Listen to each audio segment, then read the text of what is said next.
Kilo 404 Boxing. All right, y'all. I want to make this one pretty quick and brief. I'm actually listening to these series of interviews with Riddick Bowe from Vlad TV. Not really the biggest fan of Vlad TV, but I pretty much watch anything that Riddick Bowe's on because Bowe is my favorite heavyweight. But all of that being said, one of the takeaways that I've gotten from watching these videos is Vlad was asking Bowe about the Golota fights, and Bowe said in both fights he was drugged prior to the fight.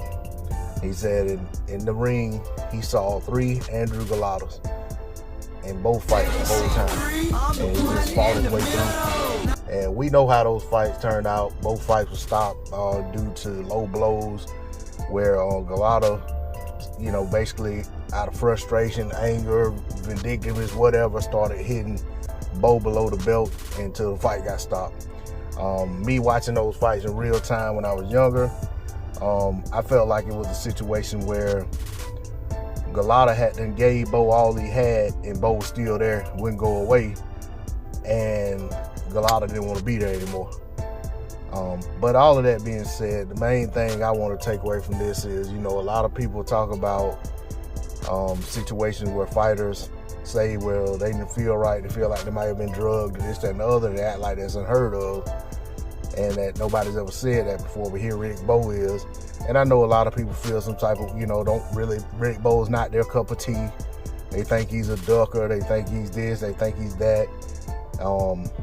But at the end of the day, here this is this great former champion who was undisputed in the heavyweight division, and who was a who's who in heavyweight boxing, saying that he too feel like he was drugged going into a fight. Now granted, you could say he's just making excuses because the fight didn't play out in the way he felt like it was going in. But whatever the case may be, if that truly is the case, then that's a shame. But at the same time, when it comes to boxing, I've been watching boxing long enough. I've studied the history of boxing. I've studied boxing throughout different eras and different things that have gone on, and none of it really surprises me when it comes to boxing.